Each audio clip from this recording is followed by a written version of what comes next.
আল্লাহর দয়া, আল্লাহর ভালোবাসা, আল্লাহর করুণা যে কত বিশাল আমাদের কোনো ধারণাই নাই। আল্লাহ ভালোবাসাকে তৈরি করে 100 টুকরা করলেন। এক টুকরা ভালোবাসা পৃথিবীর সবার মাঝে ঠেলে দিলেন, আর 99 টুকরা ভালোবাসা আল্লাহ তাআলা নিজের মধ্যে রেখে দিলেন। ওই এক টুকরা ভালোবাসার ছিটে ফোটা পেয়ে আমাদের মধ্যে ভালোবাসার ঠেলা কি দেখছেন? এক টুকরা না দিয়ে যদি আল্লাহ 20 টুকরা দিত, যদি 50 টুকরা দিত, তাহলে প্রতিদিনই 14 ফেব্রুয়ারি হয়ে যেত। কথা বলেন, আর কয়দিন বাকি? হ্যাঁ, 14 ফেব্রুয়ারি বিশ্ব ভালোবাসা, বিশ্ব বেহায়া দিবস, বিশ্ব গজবের দিবস, অশ্লীলতার দিবস, ধর্ষণের দিবস, নারীদের সম্ভ্রম হারানোর দিবস। চিল্লায় বলেন ঠিক কিনা? এই দিন কোন মুমিন পালন করতে পারে?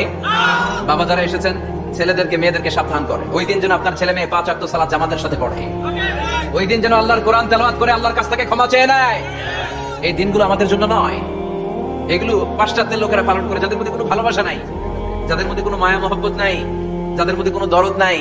এই জন্য তারা বছরের একটা দিনকে ভালোবাসা দিবস হিসেবে পালন করে। আমাদের তো সবসময় ভালোবাসা, আমাদের সকালেও ভালোবাসা আছে না নাই, দুপুরে আছে না নাই, রাত্রিবেলা আছে না নাই, তাহাজ্জুদের যায় নামাজেও আমাদের ভালোবাসা আছে না নাই। রাসূল আমার ভালোবাসা, রাসূল আমার আলো আশা, রাসূল আমার প্রেম বিরহের মূল আলোচনা, রাসূল আমার কাজে কর্মের অনুপ্রেরণা। সুবহানাল্লাহ পড়েন। আমাদের সব সময়ের ভালোবাসা, আমাদের ভালোবাসার জন্য দিবস পালন করতে হয় না, প্রতিটা মুহূর্ত আমাদের ভালোবাসা দিয়ে হৃদয়টাকে সমৃদ্ধ করে দিয়েছে কে? এজন্য আল্লাহ ডেকে বললেন, গোলাম ভালোবাসা তৈরির পরে আমি 100 টুকরা করলাম। এক টুকরা ভালোবাসা বিশ্বের সব মানুষের মধ্যে ঢেলে দিলাম, 99 টুকরা ভালোবাসা আমি আল্লাহ নিজের মধ্যে রেখে দিলাম। দেখেন, এক টুকরা ভালোবাসা পেয়ে আমাদের মধ্যে কত ভালোবাসা বাসে।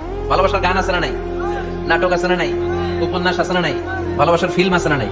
আহা, হাজবেন্ডের জন্য ওয়াইফের ভালোবাসা, বন্ধুর জন্য বন্ধুর ভালোবাসা, আবার গার্লফ্রেন্ডের জন্য বয়ফ্রেন্ডের ভালোবাসা আছে না নাই। আমরা কি এই ভালোবাসা করব? ভালোবাসা সব হবে বিয়ের পরে। চিল্লায় বলেন ঠিক কিনা? আপনি আপনার হাত স্ত্রীর হাতের সাথে মিলালে 2 হাতের সগীরা গুনাহ মাফ করে দেয় কে? আপনি আপনার নজরটা স্ত্রীর চেহারার দিকে ফেললে চোখের সগীরা গুনাহ মাফ করে দেয় কে? আবার বিশ্বনবী বললেন, শীতের রাতে এক কম্বলের নিচে যখন তোমরা শুয়ে থাকো, তখনও তোমাদের আমলনামাটা সওয়াব দিয়ে পূর্ণ করে দেয় কে? কি সুন্দর Islam! What a balanced religion we have got from our lord. আল্লাহর কাছ থেকে কি ভারসাম্যপূর্ণ জীবন বিধান আমরা পেয়েছি। পরকিয়া করলে গুনাহ, আর স্ত্রীর সাথে ভালোবাসা প্রকাশ করলে সওয়াব আছে না নাই? আপনি ভালোবাসার কথা স্ত্রীকে বলবেন, স্ত্রীর প্রশংসা করবেন, তার সাথে খুনসুটি করবেন, সওয়াব আছে না নাই? কিন্তু ভাবির সাথে করলে গুনাহ আছে না নাই? শালীর সাথে করলে, কাজিনের সাথে করলে। আল্লাহ তুমি বুঝার তৌফিক দাও।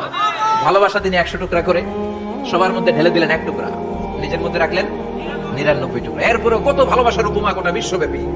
প্রাণীদের মধ্যে আল্লাহ ভালোবাসা দিলেন। দেখবেন মুরগির বাচ্চা নিয়ে যখন